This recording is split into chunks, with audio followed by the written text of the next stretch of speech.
आज बघा 4-5 अंडी घेतली होती, व्यवस्थित फेटून घेतली आणि तव्यामध्ये एक पळी तेल ओतलं. भाकरी केलेल्या तव्यातच अंडीची बुर्जी बनवायला घेतली होती बघा आणि व्यवस्थित उलताण्यानं परतून घेतलं आणि हळद, तिखट, मीठ, धनिया पावडर सर्व व्यवस्थित टाकून घेतलं आणि उलताण्यानं हलवून घेतलं. आणि लोखंडी तव्यामध्ये केलेली बघा अंड्याची बुर्जी खायला खूप छान लागते. तुम्ही नक्की बनवा.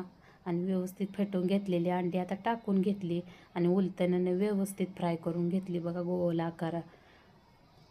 आता व्यवस्थित अंड्याची बुर्जी व्यवस्थित परतून घ्यायचं आणि कडेने हलवा अर्ध उलताण्यानं काढून घ्यायचं. व्यवस्थित काढून घेतलं का व्यवस्थित मस्त अशी मसाला टाकलेला त्या बुर्जीमध्ये मिसळतो आणि व्यवस्थित हलवून घ्यायचं बघा.